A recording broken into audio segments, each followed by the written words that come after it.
Good morning, students. So today's topic is series LCR circuit of chapter number 7. So this is very interesting because already we have discussed resistor, inductor and capacitor, and now the topic is series LCR circuit. So first we will make the diagram, and through diagram we will explain each and everything. So this is the diagram. You can see resistor, then inductor and capacitor. Okay, and these three resistor, inductor and capacitor are connected to the AC source. Okay, so you can connect to the this EMF, we can say voltage, that is E naught sine omega t. This is the input we have given. This is a resistor, this is a inductor having inductance L, and capacitor having capacitance C. So voltage across resistor is equal to Ri, voltage across inductor that is equal to, we can write VL is equal to XLI, and voltage across capacitor that is equal to XCI. So these are very important points, you have to note it down. Okay, यहाँ से लेके यहाँ तक ये inductor है, यहाँ से लेके यहाँ तक इस पॉइंट तक ये आपका रजिस्टर है, और इस पॉइंट से लेके मीन्स यहाँ से लेके यहाँ तक आपका ये कैपेसिटर है. ओके, और आप देखिए, आप अगर हम फेजर डायग्राम से देखें तो देखा होगा आपने कि वोल्टेज और करंट जो है वो इन फेज थे. तो आप मान लो ये करंट है, जिस डायरेक्शन में करंट जा रहा है उसी डायरेक्शन में वोल्टेज है, तो दोनों का जो ग्राफ आया था वो सेम था, इसलिए हमने in phase means phase angle is 0.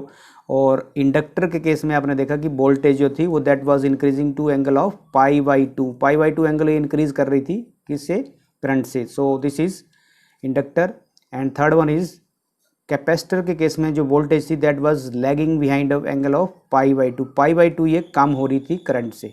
इसका मतलब current was leading pi by two, here voltage was leading pi by two. आपको क्या याद रखना है यहाँ पे, जिस तरफ को वोल्टेज बढ़ रही है या घट रही है, वोल्टेज इंक्रीजिंग और decreasing, at that direction you have to take the arrow. Means जिस तरफ को वोल्टेज बढ़ रही है तो आपने इस तरफ को किया, और जिस तरफ को वोल्टेज डिक्रीज कर रही है तो आपने ये वोल्टेज की तरफ एरो को. तो बस आपको इस तरीके से याद रह जाएगा. और साथ में एक और डायग्राम बनाते हैं हम, फेजर डायग्राम. तो आप देखिए फेजर डायग्राम, ये देखिए आपने देखा था कि वोल्टेज और करंट रजिस्टर के केस में सेम डायरेक्शन में जा रहे थे. मान लीजिए ये आपके पास वोल्टेज अक्रॉस रजिस्टर और उसी डायरेक्शन में करंट फ्लो कर रहा था. ठीक है, ये सेम ऐसे फेजर डायग्राम से हमने डिस्कस किया था. ठीक है, और आपने देखा इस इंडक्टर के केस में voltage was leading pi by to. तो मैं इंडक्टर का लिखता हूँ यहाँ पे, VL means voltage across inductor, और कैपेसिटर के केस में वोल्टेज जो थी वो डिक्रीज कर रही थी, that is angle of pi by to. इसका मतलब करंट इसमें इंक्रीज कर रहा था. ठीक है, तो आप देखिए इन दोनों का जो, देखिए अब VC आपका कैपेसिटर में वोल्टेज डिक्रीज कर रही है, इंडक्टर इंक्रीज कर रहा है. ठीक है, तो अगर आप इसको इसका टोटल सम ले लें तो आपके पास इसको सम करने से क्या होगा कि ये प्लस में ये माइनस में, तो आपके पास इसका जो मैग्नीट्यूड आएगा that is equal to VL minus VC. ठीक है, इसका मतलब अगर हम यहाँ से एक पैरेलल लाइन खींच दें, ठीक है, लेकिन इससे पहले हमें एक इसका रिजल्टेंट लेना पड़ेगा. मतलब इन दोनों का वोल्टेज और इसका वोल्टेज का एक रिजल्टेंट वोल्टेज आएगा. ये वाली वोल्टेज मैंने ले ली, जिसको मैंने E बोल दिया. अब देखिए यहाँ से एक परपेंडिकुलर ड्रॉप करूँगा, यहाँ से भी. अब आप देख सकते हैं ये आपका Y एक्सिस था, ये आपका X एक्सिस था. तो आप देखो, आप ये फेज डिफरेंस आपके पास इन दोनों के बीच में दैट इज़ फाई, और आपके पास जो वोल्टेज है देखिए आप, ये रिजल्टेंट जो है इसके साथ जो एंगल है that is omega T. Clear, और ये जो एंगल है दिस इज़ 180 डिग्री. क्लियर, ये 180 डिग्री एंगल है आपके पास. अब देखिए एक और डायग्राम बनाएंगे, लेकिन पहले हम इसको एक्सप्लेन कर लेते हैं. अब देखिए, suppose the resistance R, inductor L and capacitor C having capacitance C, inductance L and resistance R connected in series to a source of alternating EMF. This is a alternating EMF. ये आपको याद रखना, alternating EMF means कि voltage is increasing or decreasing with respect to time, that is equal to E is equal to E naught sine of omega T, ये आपने input दिया, ठीक है, अल्टरनेटिंग ईएमएफ दिया आपने इन तीनों को। तो हुआ क्या कि करंट फ्लो करने लगा एट एन इंस्टेंट, ठीक है। तब वोल्टेज ड्रॉप क्या हुआ है, वोल्टेज ड्रॉप, ये वोल्टेज ड्रॉप हुआ आपके पास, ठीक है, voltage drop that is V R that is equal to R I, voltage drop is equal to R I, means V is equal to I R, ohm's law के अनुसार, ठीक है, अक्रॉस किसके, रजिस्टर के। तो मैंने ये लिख दिया V is equal to R I across the resistor. Voltage drop जो आपके पास V R is equal to R I, ठीक है, अक्रॉस किसके, यहाँ लिख देते हैं across, across R, will be in phase, will be in phase with current. मतलब जो वोल्टेज आपने दिया ये V is equal to R I that is in phase with the current, जो कि आपने डायग्राम में अभी देख लिया ये, ठीक है। इसका मतलब V R is equal to जो मैक्सिमम वोल्टेज आपके पास I across resistor that is equal to what, that is I naught R, I naught is the maximum value of the current and V naught is the maximum value of the voltage across R, ठीक है।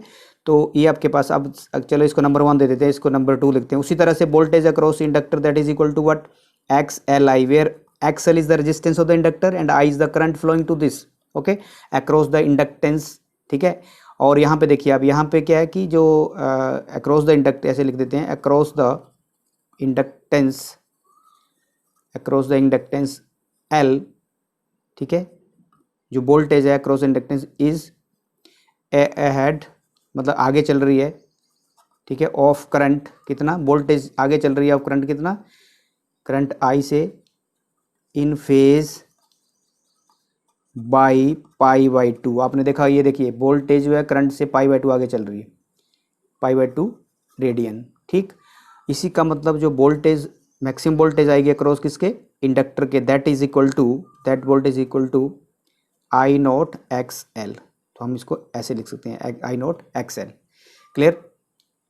अब आप देखिए तीसरा point भी discuss कर लेते हैं, दैट इज वोल्टेज, जो वोल्टेज आपके पास एक्स या V C, sorry not X C, V C that is equal to X C I, ठीक है, across the capacitance, across the capacitance, across the capacitance C, इसकी कैपेसिटेंस सी, और जो capacitance that lags behind, means voltage जो है lag behind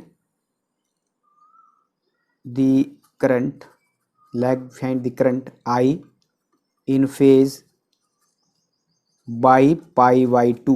मतलब यहाँ पे कैपेसिटर के केस में देखिए वोल्टेज डिक्रीज कर रही है पाई बाई टू, किससे, करंट से, ठीक है, पाई बाई टू रेडियन लिख सकते हैं। So its amplitude will be, therefore its amplitude, therefore its amplitude क्या होगा, is that is maximum value of the voltage across capacitor that is equal to, that value is I naught X C, I R means लिखते हैं ना मैं ऐसे, V is equal to I R. उसी तरह से we can write V C is equal to, या maximum value of the voltage that is I R, I naught X C. तो वी नोट होगा तो यहाँ पे एक्स नोट, आई note होगा, ठीक है। तो आपको ये चीज़ें याद रखनी है, यहाँ पे देखो वी नोट है तो यहाँ पे एक्स, आई नोट एक्स एल है, वी नोट एल है तो यहाँ पे वी, ये आपके पास ये इंडक्टर का ही है, और ये रजिस्टर का है maximum value that is I naught R, ठीक है। तो सब में आई नोट आर, आर मतलब इसमें एक्स एल आ गया, इसमें एक्स सी आ गया। अब ये तो था हमारे पास कि अक्रॉस दिस वोल्टेज कितनी आएगी। अब हम आगे स्टडी करेंगे, इसको आगे डिस्कस करेंगे, दैट इज़, तो हमने अभी डायग्राम में पढ़ा कि वोल्टेज, अभी हमने देखा कि वोल्टेज और जो वी एल और वी सी है, V L and V C are in opposite direction, ये दोनों क्या है, अपोजिट डायरेक्शन में है। अभी मैंने आपको बताया कि वी एल और ए सी क्या है, अपोजिट डायरेक्शन में, इसलिए इनका जो रिजल्टेंट आएगा, their resultant that is V L minus V C, क्योंकि यहाँ पे वोल्टेज जो है ज़्यादा है करंट से, वोल्टेज जो ज़्यादा है इंडक्टर की जो वोल्टेज है that is higher than that of the capacitance voltage, because inductor में वोल्टेज लीड करती है और कैपेसिटर में वोल्टेज डिक्रीज करती है। So by parallelogram law, by parallelogram law, by parallelogram law, ठीक है, द रिजल्टेंट, यहाँ लिख देते हैं, space is less but we will write here, the resultant of VR मतलब voltage across resistor and VL minus VC, voltage across VL minus VC must be equal to the applied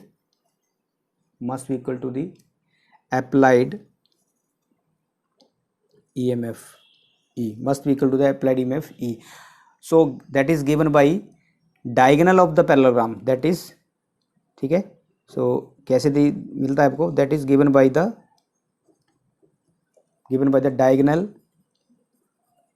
diagonal of the parallelogram, ठीक है. अब हम इसमें use करेंगे Pythagoras theorem use जब करेंगे उस डायग्राम में, तो होगा क्या, देखिए आप ध्यान से क्या मिलेगा हमें. We get that is E naught square means hypotenuse is equal to square of the base plus this is V naught L minus V naught C, that is perpendicular, ठीक है. तो कैसे है, आप ऐसे देख सकते हैं इस डायग्राम में. जैसे आपके पास मैंने मान सपोज करिए कि मैंने ये सपोज कर, ये आप डायग्राम से देख सकते हैं कि ये रेजिस्टेंस है, इस तरफ को आपके पास एक्सएल माइनस, आप ये डायग्राम देखिए, you can go through this diagram. ये डायग्राम देखिए, this is we can take this is resistor, this is X V L minus V C मतलब एक्सएल माइनस एक्स सी, क्योंकि V is equal to I R. तो यहाँ पे आप इसको resistance लेते हैं, ये रेजिस्टेंस, तो ये क्या आएगा आपके पास, इम्पीडेंस आएगा. This one is the impedance. तो हमने ये फाइंड आउट किया अभी. तो देखिए आप यहाँ पे वैल्यू सब्स्टिट्यूट करेंगे, तो आप वैल्यू जब इसकी सब्स्टिट्यूट करेंगे तो वैल्यू क्या आएगी आपके पास, V is equal to I R. तो I naught R whole square plus voltage across inductor, that is I naught X L, और इसके अक्रॉस क्या आएगी, आई नॉट एक्स सी, और सबका होल स्क्वायर कर दो. यहाँ पे देखिए आप कॉमन ले लो, आई नॉट स्क्वायर बाहर ले लो, तो आपके पास क्या बचेगा, आर स्क्वायर प्लस यहाँ पे भी कॉमन ले लिया x L minus X C whole square, ठीक है, और ब्रैकेट क्लोज. या आप इसको लिख सकते हैं, और वी कैन राइट, और अगर आपको मान लो आई नोट फाइंड आउट करना, तो I naught that is equal to root of E naught means E naught square है, तो इसका ई नोट बचेगा आपके पास, E naught divided by root of R square plus X L minus X C whole square. तो ये आपके पास current आ गया इन LCR सर्किट, ठीक है. अब यहाँ पे देखिए आप, ये क्या आपके पास, क्योंकि वोल्टेज बाई रेजिस्टेंस क्या होता है, that is from ohm's law से देखिए आप, from ohm's law V is equal to I R है, तो आई आपके पास क्या आएगा, that will be V by R. तो यहाँ भी ऐसा ही है. इसका मतलब क्या हुआ, क्लियरली जो आपके पास ये वाला फैक्टर है, ये वाला R square plus X L minus X C whole square, this is the effective resistance, this is effective resistance of the series LCR circuit, this is what effective resistance. आप इसके note रखिए, this is the effective resistance, मतलब इसको हम impedance बोलते हैं, ठीक है, which oppose the flow of current. So this we can say impede the flow of current बोल सकते हैं, या इसको हम इम्पीडेंस भी बोल सकते हैं. This is known as impedance. ये आपको याद रखना, दो से ज़्यादा रेजिस्टेंस जो उसको हम दो या दो से ज़्यादा उसको हम इम्पीडेंस बोल रहे हैं यहाँ पे, ठीक है. So it is noted by Z. So Z is equal to what is R square plus X C minus XL whole square, XL minus XC whole square, this is L naught C, XL minus XC whole square. This is known as impedance. और इसका unit भी क्या है, unit also its unit is ohm, क्योंकि ये this is simply resistance, तो इसका unit भी क्या होगा, ओम ही होगा. तो इसको आगे हम फर्दर सोल्व करते हैं. तो Z इज इक्वल टू, ये देखिए आप यहाँ पे आर स्क्वायर है, सिंपल मैंने इसको आर स्क्वायर लिख दिया, प्लस ये आपके पास XC है, तो इसको क्या लिख सकते हैं हम, 1 बाई XL है ये, तो दिस इज ओमेगा L, और दिस इज XC, तो it is 1 by omega C whole square. Clear. तो actually the relationship between the resistance and inductance XL and capacitance XC and the impedance Z क्या है, इनके बीच में relationship, ठीक है। तो हम इसको डिस्कस करेंगे। द राइट एंगल ट्राइंगल ले गए हम इसको, जैसे हमने ये लिया OAP, इम्पीडेंस ट्राइंगल, ये this is a impedance triangle, we can write impedance triangle. तो यहाँ से देखिए हम स्पेशल केस डिस्कस कर लेते हैं, यहाँ पे स्पेशल केस इसके डिस्कस कर लेते हैं। यहाँ तक आपका इम्पीडेंस आ गया। अब स्पेशल केस देखिए इस डायग्राम के थ्रू ही करते हैं।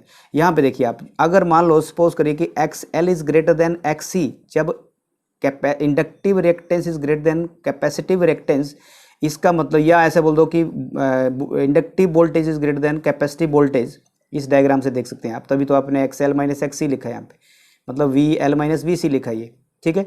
तब EMF जो होगी आपकी, जो EMF है that is EMF is ahead of current by phase angle of phi. Inductor के केस में वोल्टेज करंट से ज़्यादा होती है एंगल π/2, इसलिए हम यहाँ पे क्या फाइंड आउट करते हैं, फेज एंगल फाइंड आउट करेंगे। Phase angle, this is a phase, ठीक है, रोटेटिंग वेक्टर जिसको बोलते हैं। Phase is what, perpendicular upon base X, tangent of phi find out किया हमने, तो XL minus XC by R, क्योंकि परपेंडिकुलर अपॉन बेस किया। और हम अगर हम कोस की बात करें, cos of phi find out करें, तो this is base by hypotenuse, और हाइपोटेन्यूज क्या आपके पास Z। इसका मतलब जो इंस्टेंटेनियस करंट आएगा, जो आपके पास इंस्टेंटेनियस जो आपके पास करंट है इन द सर्किट, ठीक है, विल बी क्या होगा, I is equal to I naught sine of omega t minus phi. ऐसा क्यों आएगा, क्योंकि इंडक्टर के केस में voltage lead by angle of π/2, इसका मतलब current is decreasing an angle of π/2, lagging behind an angle of π/2, इसलिए ये इस तरीके की इक्वेशन आई हमारे पास इंडक्टिव का जो हम केस किया। तो यहाँ पे मैं लिख सकता हूँ कि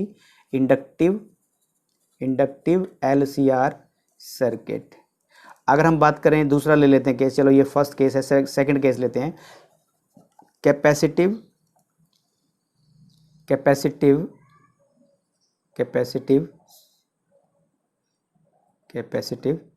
LCR सर्किट। तो उसमें आपको पता है कि कैपेसिटर में जो आपके पास वोल्टेज है इंडक्टर की जो वोल्टेज है वो लेस देन कैपेसिटिव वोल्टेज। इसका मतलब व्हेन, अगर हम केस करें, when XL is less than XC, मतलब inductive reactance is less than capacitive reactance, ठीक है। और we can say inductive voltage is less than capacitive voltage, तब क्या होगा आपके पास, करंट जो है अहेड बाई एंगल ऑफ π/2, उसका मतलब करंट उस टाइम ज़्यादा होगा। तो टेंजेंट ऑफ फाई की वैल्यू क्या आएगी आपके पास, इसी इक्वेशन में देख लो, इसमें XC आ जाएगा, इस इक्वेशन में XC आ जाएगा, तो XC minus XL by R करेंगे। ये डायग्राम में छोटी सी बना देता हूँ, यहाँ पे देखिए आप, यहाँ पे मैं लिखूंगा XC minus XL by R, और ये Z आ जाएगा, ये फाई एंगल है, क्लियर। तो ऐसे लिख सकते हैं आप। तो ये अगर कोस फाई आपको फाइंड आउट करना है, कोस फाई की वैल्यू क्या आएगी आपके पास, R बाई Z, और Z की वैल्यू पुट कर सकते हो। इसका मतलब जो करंट की वैल्यू है that is equal to current leading an angle of omega t plus phi means π/2 radian. इसका मतलब कैपेसिटर के केस में करंट वोल्टेज से π/2 लीड करता है, और इंडक्टर में वोल्टेज करंट से π/2 इंक्रीज करती है और करंट लैग करता है, इसलिए हमने ये लिखा। और अगर हम तीसरा केस देख लें, मान लो यहीं लिख देते हैं, third case, resonance condition of LCR circuit. This is known as, very very important point है ये, resonance condition of LCR circuit. ध्यान से सुनना, रेजोनेंस का मतलब है कि फ्रिक्वेंसी का मैच होना, ठीक है। अब देखो क्या होगा ये, जब ऐसा कब होगा, जब आपके पास जो इंडक्टिव रिएक्टेंस है वो अगर कैपेसिटिव रिएक्टेंस के बराबर हो जाएगी, इसका मतलब जो इंडक्टिव वोल्टेज है वो कैपेसिटिव वोल्टेज के बराबर आ जाएगी, उस केस को हम बोलते हैं इम्पीडेंस। तो उस टाइम क्या होगा ऐसा, जब हम इस इक्वेशन में वैल्यू पुट करेंगे, तो ये देखो ये आपस में बराबर हो गए, तो इसका मतलब R² बचा, और बाहर रूट है, रूट से स्क्वायर कट जाएगा, आपके पास Z इज इक्वल टू क्या आएगा, R के बराबर वैल्यू आएगा। इसका मतलब impedance become is equal to resistance of the resistor, ठीक है। So clearly we can write the impedance is minimum, यहाँ पे इम्पीडेंस क्या है, मिनिमम है। The circuit is purely resistive, the current and the voltage are in phase, voltage और current क्या है, इन फेज है। आपने पहले डायग्राम देखा हुआ है, ऐसे करके वोल्टेज और करंट जो है इन फेज है, ठीक है। तो इस कंडीशन को बोलते हैं हम रेजोनेंस कंडीशन, कब? जब inductive reactance is equal to capacitive reactance के बराबर आता है, ठीक है, या इंडक्टिव वोल्टेज जो है कैपेसिटिव वोल्टेज के बराबर आती है, तब इम्पीडेंस आपका Z इज इक्वल टू जो Z की वैल्यू दैट इज R के बराबर आती है। इसलिए that is known as in this is known as condition of LCR circuit is known as resonance condition, ठीक है। और इसको थोड़ा सा और आगे हम डिस्कस करते हैं।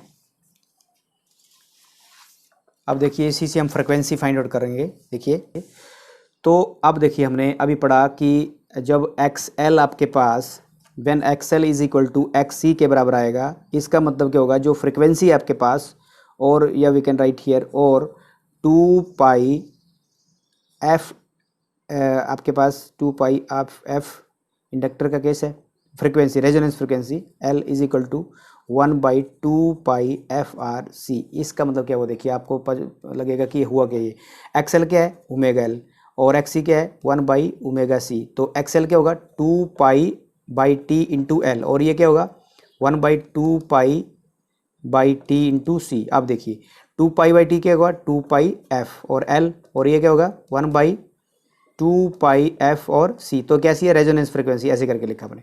अब देखिए इसको क्रॉस मल्टीप्लिकेशन कर देंगे तो आपके पास क्या आ जाएगा, ये देखिए अब इसी को मैं यहीं कर रहा हूँ, इसको देखिए क्या बनेगा आपके पास, इसको मल्टीप्लाई कर दो तो एफ आर क्या हो गया FR², रेजोनेंस फ्रिक्वेंसी क्या गया FR², और 1/2 पाई और 2 पाई क्या हो गया 1/4 पाई स्क्वायर LC बन गया। अब आपको सिंपल FR फाइंड आउट करना है तो आप इसका रूट ले लेंगे, तो रूट करके क्या आएगा आपके पास, सिंपल बचेगा 2 पाई रूट LC, क्योंकि 4 का रूट 2 आ गया, ठीक है, रूट ऑफ 4 इज 2 और root of pi square is pi और root of this LC simple, तो ए बन गई आपके पास। This condition is known as resonance frequency, ये आपके पास रेजोनेंस फ्रिक्वेंसी है। क्लियर? तो अब हम फाइंड आउट करेंगे sharpness of resonance, sharpness of resonance, तो यही हम इसको डिस्कस करेंगे, sharpness of resonance, sharpness of resonance की जो आपके पास रेजोनेंस आई वो कितने शार्प थी, ठीक है। अब डायग्राम से समझ आएगा, ऐसे करके इसको समझ नहीं आएगा आपको। मान लो इसकी मैं डायग्राम बनाता हूँ एक, ये देखिए आप, इसकी मैं डायग्राम बना रहा हूँ यहीं पे, इस पेज को यूटिलाइज करते हैं। मान लो करंट और एंगुलर फ्रिक्वेंसी के बीच में ग्राफ लोड करें हम, ठीक है। तो आपका जो ग्राफ इस तरीके का बनता है, थोड़ा सा आपको प्रैक्टिस करना पड़ेगी, ठीक है। तो सपोज करिए कि आपके पास ये ω1 एंगुलर फ्रिक्वेंसी फर्स्ट फ्रिक्वेंसी है और ये आपके पास सेकंड फ्रिक्वेंसी है, तो ये दोनों का मीन मान लो आप ऐसे करके, ये आपके पास रेजोनेंस फ्रिक्वेंसी है, ठीक है। बैंड विड्थ, अब ये आपके पास क्या है band width, clear. Band width का मतलब हुआ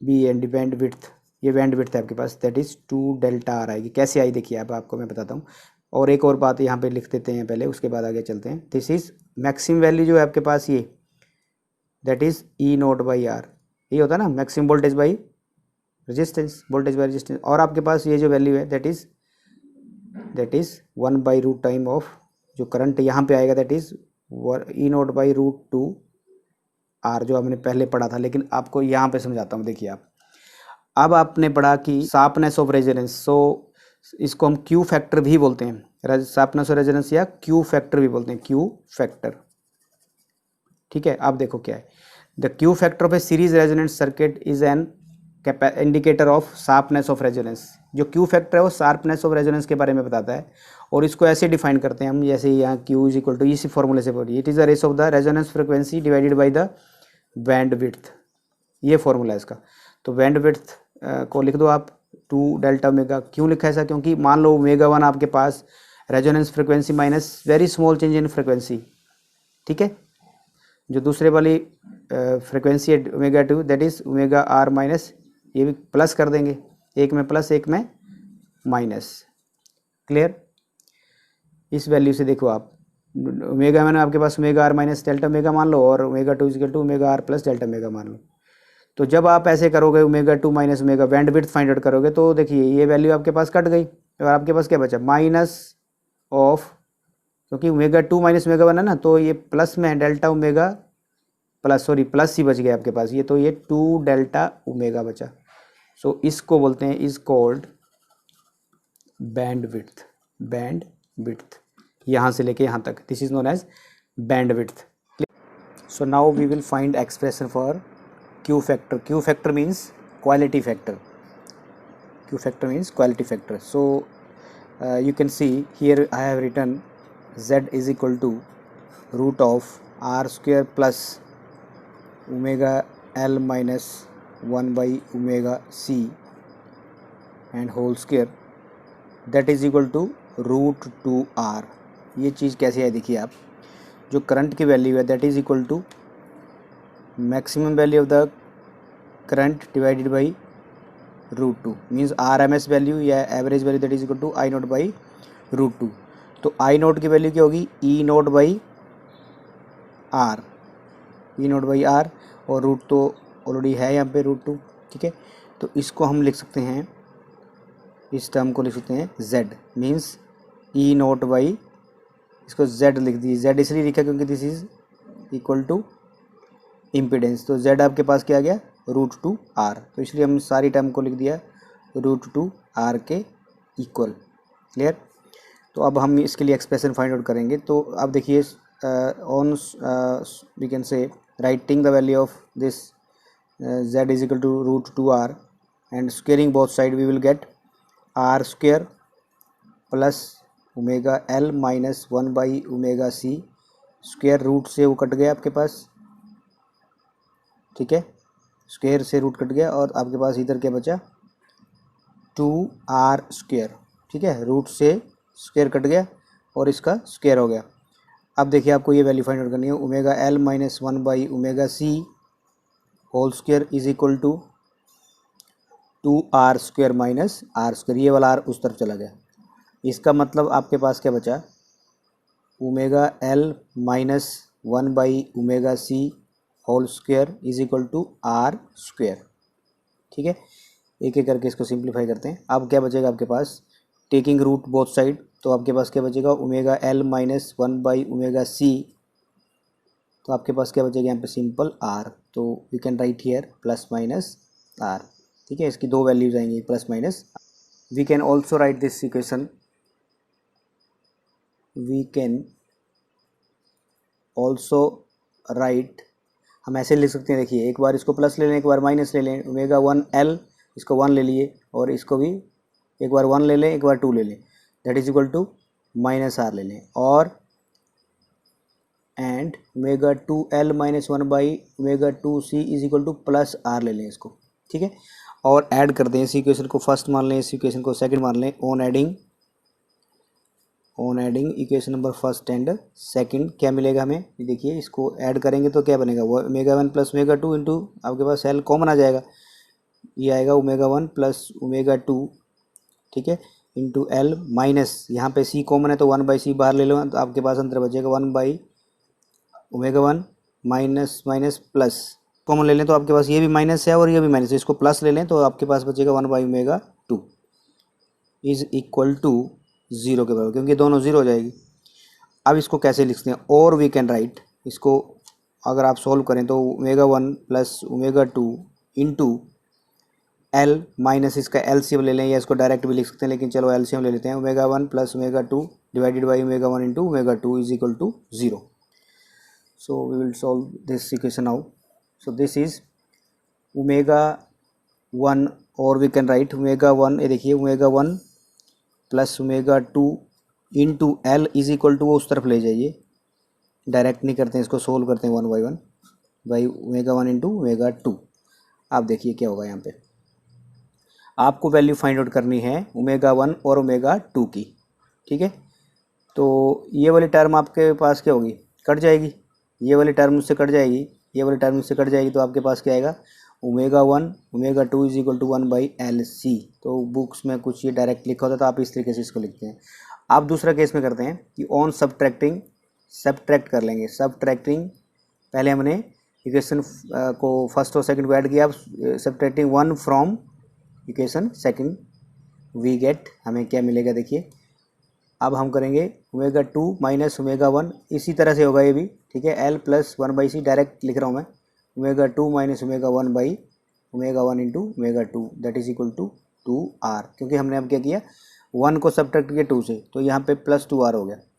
सो और we can write omega 2 minus omega 1 और L बाहर ये कॉमन आ गया, तो आपके पास बचा एल प्लस, ये देखिए अब क्या बचेगा 1/c और ω1 इंटू ω2, बाकी ये टर्म हमने कॉमन ले ली, तो आपके पास ये 2r उस तरफ चला गया, दो उस तरफ ही मतलब दैट इज़ 2r उस तरफ।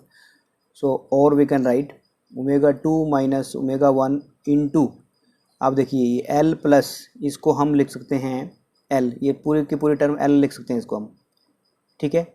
क्यों लिख सकते हैं, देखिए आप इक्वेशन को देखिए, ω1 ω2 किसके बराबर है 1/LC, तो 1/LC करेंगे तो क्या होगा आपके पास, C ऊपर चला जाएगा और C कट जाएगा, आपके पास L बचेगा, तो आपके पास ये 2L हो गया, that is equal to 2R। इसका मतलब देखिए क्या हुआ, ω2 minus ω1 into 2L that is equal to 2R, ठीक है। तो ω2 माइनस ω1 सिंपल आपके पास क्या जाएगा 2R/2L, तो 2 से 2 cancel, it means it is R/L, तो इसका मतलब ω2 माइनस ω1 की वैल्यू क्या आ गई R/L, और ω1 इंटू ω2 की वैल्यू आ गई 1/LC। So this is now value of Q, quality factor Q की वैल्यू क्या आएगी, it is the ratio of the this is resonant frequency divided by the band width, ठीक है, 2 delta omega, that is equal to ω/r divided by, इसको लिख सकते हैं ω2 minus ω1, और ये वैल्यू हमने फाइंड आउट कर ली अभी। सो इस वैल्यू को लिखेंगे ω2 डिवाइडेड बाई ω2 माइनस ω1 की वैल्यू क्या आ गई R/L, तो R यहीं रहेगा और L ऊपर चला जाएगा। So this is the equation that is Q is equal to ω2 L/R। तो ये आपके पास इक्वेशन आ गई। So this is we can say quality factor, Q factor की value ω2 L/R। So this equation can also भी रिटन एज, इसको हम ऐसे भी लिख सकते हैं, दिस इक्वेशन कैन ऑल्सो भी रिटन एज, इसको ऐसे भी लिख सकते हैं, देखिए रिटन एज, इसको अगर लिखना चाहें हम तो ऐसे लिख सकते हैं Q that is equal to ω/r, ये आपके पास this is what, this is ω/r, और ये जो आपके पास L है और नीचे R है, इसको हम लिख सकते हैं LIRMS डिवाइडेड बाई RIRMS, दोनों से IMRS से मल्टीप्लाई कर दिया, उसी से डिवाइड कर दिया, ठीक है। तो इसको क्या बोलते हैं, voltage drop across L and this is equal to voltage drop across L और C, this is voltage drop across L और C divided by this is what applied voltage, V is equal to IR होता है ना, this is applied voltage, तो यही आपने formula लिखा है applied voltage, this is applied voltage, ठीक है। सो इसको वोल्टेज मैग्निफिकेशन भी बोल सकते हैं, this is voltage magnification, clear. एक students now we are taking one question, like question is आपको ये बताना है कि how the phenomena of resonance, एक मैं लिख देता हूँ क्वेश्चन यहाँ पे, how the phenomena of resonance in the circuit can be used in the tuning mechanism of a radio और अ टीवी सेट। अब देखिए जो हमने पढ़ा अभी LCR सर्किट का, उसका यूज़ क्या है, तो अब मैं एक एग्जांपल दे रहा हूँ आपको। देखिए आप मान लो एक डायग्राम बनाता हूँ यहाँ से, एक आप इंडक्टर लीजिए, एक देखिए मैंने एक इंडक्टर लिया और इंडक्टर को मैंने कैपेसिटर से जोड़ दिया, ये देखिए, और एक इसमें रिसीवर लगा दिया, यहाँ पे यहाँ जैसे एक रिसीवर लगा दिया, इसको कनेक्ट किया टू रिसीवर, ठीक है। और एक एंटीना ले लिए, मान लो ये एंटीना है, और इसको एक इंडक्टर जोड़ दी इसके साथ, मतलब ये एंटीना बना दिया हमने इंडक्टर को, ठीक है, और इसको अर्थ कर दिया हमने, ऐसे ऐसे अर्थिंग कर दी है, ठीक है। तो ये आपका एंटीना है आपका, और ये इंडक्टर है, ये कैपेसिटर है, और इसको हमें वेरिएबल कैपेसिटर लेना है यहाँ पे, ठीक है। तो मैं अभी इसको मार्क कर, this sign indicating variable capacitor. So ये आपका series resonance series resonant circuit है, रेजोनेंट सर्किट। अब देखिए क्या है इसमें, क्या पढ़ेंगे। तो आप क्वेश्चन में पूछा था कि मींस इसका यूज़ क्या है कि जो आपके पास एलसीआर सर्किट का यूज़ क्या है। तो क्वेश्चन बन इस तरीके से बनेगा कि how the phenomena of resonance in the circuit can B use in the tuning mechanism of radios और ए टीवी सेट। क्या है इसका मैकेनिज्म, मतलब कैसे इसका यूज़ करते हैं। आप देखिए, to tune circuit of radio और TV in an example of LCR circuit, signals are transmitted at different station at different frequencies. ठीक है, आप रेडियो जब स्विच ऑन करते हैं तो देखते हैं कि कई बार वो बोलते हैं कि मैं 50 मेगाहर्ट्ज से बोल रहा हूँ, 126 मेगाहर्ट्ज से बोल रहा हूँ। ठीक है, तो डिफरेंट फ्रिक्वेंसीज हैं, उनसे हमने मैच करना है। तो कैसे मैच करेंगे, ये जो फ्रिक्वेंसीज हैं ये वाला एंटीना इसको पिकअप करेगा। ठीक है, और जो करस्पॉन्डिंग फ्रिक्वेंसीज हैं, ठीक है, वो आपकी वोल्टेज की फॉर्म में मिलेगी। मींस जो करस्पॉन्डिंग फ्रिक्वेंसीज हैं that appear across the series LCR circuit, जो आपने डायग्राम पढ़ा भी सीरीज एलसीआर सर्किट पर अगर मैक्सिमम करंट फ्लो करेगा उस सर्किट में, ठीक है, तो जो एसी की वोल्टेज जो है, ठीक है, जो एसी वोल्टेज है उसकी फ्रिक्वेंसी होनी चाहिए आपके पास इतनी 1 ये जो पढ़ा हमने अभी 2π√LC। इसका मतलब कि maximum current flows through the circuit for that AC voltage which has a frequency of 1/2π√LC।